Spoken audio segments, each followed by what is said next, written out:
Next जो है वो हमारे पास ये है कि हम कैसे लॉग को कन्वर्ट करते हैं नेचुरल लॉग के अंदर, या नेचुरल लॉग को कैसे कन्वर्ट करते हैं हम लॉग के अंदर। सो हमारे पास इसके दरमियान एक कॉमन फैक्टर होता है जो है हमारे पास 2.303। अब हमारे पास अगर हमने लॉग को कन्वर्ट करना है नेचुरल लॉग के अंदर तो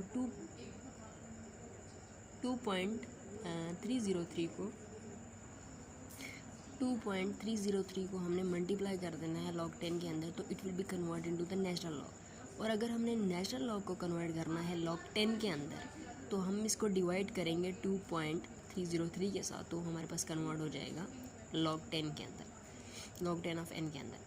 फॉर एग्जांपल अब हमारे पास हमारे माइंड में कभी कभी नहीं रहता है कि हमारे पास जो कॉमन फैक्टर था उसकी वैल्यू क्या थी 2.303 की, तो हम कैसे निकाल सकते हैं। उसके लिए ये है कि आप कोई भी जनरल नेचुरल नंबर ले रहे हैं, 25 ले लेते हैं फॉर एग्जांपल हम, तो अब log ऑफ 25 जो आप निकालेंगे तो उसकी वैल्यू समथिंग आएगी 1.398। इसी तरह अगर हम नेचुरल log 25 लेंगे तो उसकी वैल्यू हमारे पास आएगी 3.291। अब हम इन दोनों वैल्यूज़ को, क्यों नेचुरल लॉग की वैल्यू हमेशा ग्रेटर देन आती है और लॉग की वैल्यू जो होती है वो हमेशा लेस होती है as compared to the natural log. अब हम नेचुरल लॉग की वैल्यू को जब हम डिवाइड करेंगे लॉग के साथ तो हमारे पास कॉमन फैक्टर आ जाएगा जो है 2.303। यहाँ पे मैंने 25 लिया, आप कोई भी वैल्यू लेकर कर सकते हैं, तो आपके पास जो वैल्यू आएगी वो 2.303 आएगी और हमेशा नेचुरल लॉग की वैल्यू जो है वो ग्रेटर आएगी एज़ कम्पेयर टू लॉग के मुकाबले। तो आप इनको डिवाइड करेंगे तो आपके पास यही कॉमन फैक्टर आएगा। आप कोई भी नेचुरल नंबर लेकर ट्राई कर सकते हैं, 26 है, 27 है, या 15 है, 13 है, कोई भी ले सकते हैं। तो इन डैट केस अगर आपने इसको प्रूव करना है कि जब हम मल्टीप्लाई करते हैं नेचुरल लॉग में कन्वर्ट करने के लिए हमने मल्टीप्लाई करना है 2.303 के साथ। अब मैंने इसको प्रूव किया है कि हमारे पास 1.398 जो हमारे पास log 25 की वैल्यू थी उसको हमने इस कॉमन फैक्टर के साथ मल्टीप्लाई किया, तो हमारे पास जो वैल्यू आएगी वो आएगी 3.291, जो कि हमारे पास है नेचुरल लॉग की वैल्यू। इसी तरह अगर हमने नेचुरल लॉग को लॉग में कन्वर्ट करना है तो हमने कहा था कि हम इस फैक्टर के साथ डिवाइड कर देते हैं। हमने डिवाइड किया तो हमारे पास जो वैल्यू आएगी वो 1.398 आ गई। ये जो है ये हमारे पास है कि हम कैसे नेचुरल लॉग को लॉग में कन्वर्ट करते हैं और लॉग को नेचुरल लॉग में, या नेचुरल लॉग को लॉग में कन्वर्ट करते हैं। अब हमारे पास है कि हमने लॉग को कैसे ख़त्म करना है, उसके लिए हम एंटी लॉग लेते हैं। एंटी लॉग लेने के लिए नॉर्मल जो है आप कैलकुलेटर से भी ले सकते हैं कि शिफ्ट प्रेस करते हैं हम और लॉग लिया उसका, और वो हमारे पास एंटी लॉग हो गया। शिफ्ट किया और नेचुरल लॉग लिया तो हमारे पास एंटी लॉग हो गया।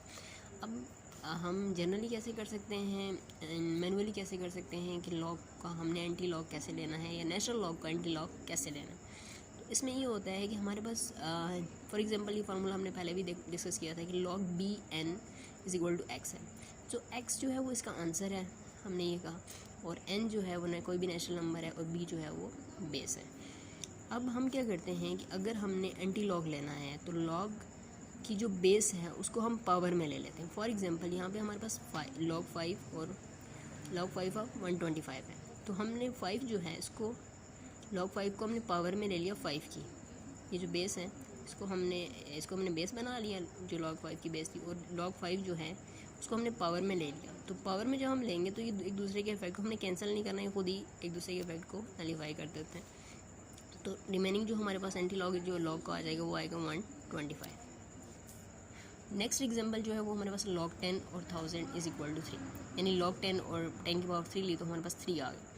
अब हमने इसको एंटी लॉग कैसे लेना है, सेम केस के हमने log 10 को जो है वो पावर ले लेनी है इसकी। दोनों साइड पे ये 10 है और इस साइड पे भी हमने बेस जो है वो 10 कर ली और उसकी पावर में ये जो इसका जो आंसर था उसको पावर में ले लिया। यहाँ हमने log 10 और 1000 को पावर में ले लिया, तो ये दूसरे को कैंसिल कर देंगे, हमारे पास 1000 आ जाएगा। 1000 जो है वो = 10 की पावर 3। सिमिलर यहाँ भी हमारे पास यही केस होता है। तो हम ये कहते हैं कि एंटी लॉग ऑफ लॉग, यानी जिसकी बेस 10 है, जो कि नॉर्मल वैल्यू होती है हमेशा 10 जो है वो = होता है 10 की पावर x। इसी तरह जो नेचुरल लॉग है, फॉर एग्जांपल हमने नेचुरल लॉग लिया यहाँ पे 1000 का, तो उसकी वैल्यू आ गई हमारे पास 6.9078। अब नेचुरल लॉग में भी हम सेम कंडीशन अप्लाई करते हैं कि जो हमारे पास नेचुरल लॉग ऑफ 1000 है उसको हम पावर में कर देते हैं, e की पावर में कर दिए। इधर e की पावर में हमारे पास 6.9078 हो गया।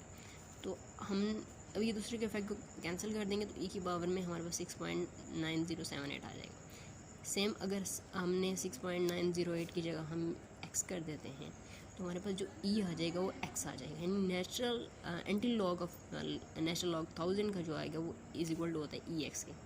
जैसे एंटी लॉग ऑफ लॉग 10 का जो है वो 10 की पावर एक्स है, anti log of natural log जो है वो ई की पावर एक्स है।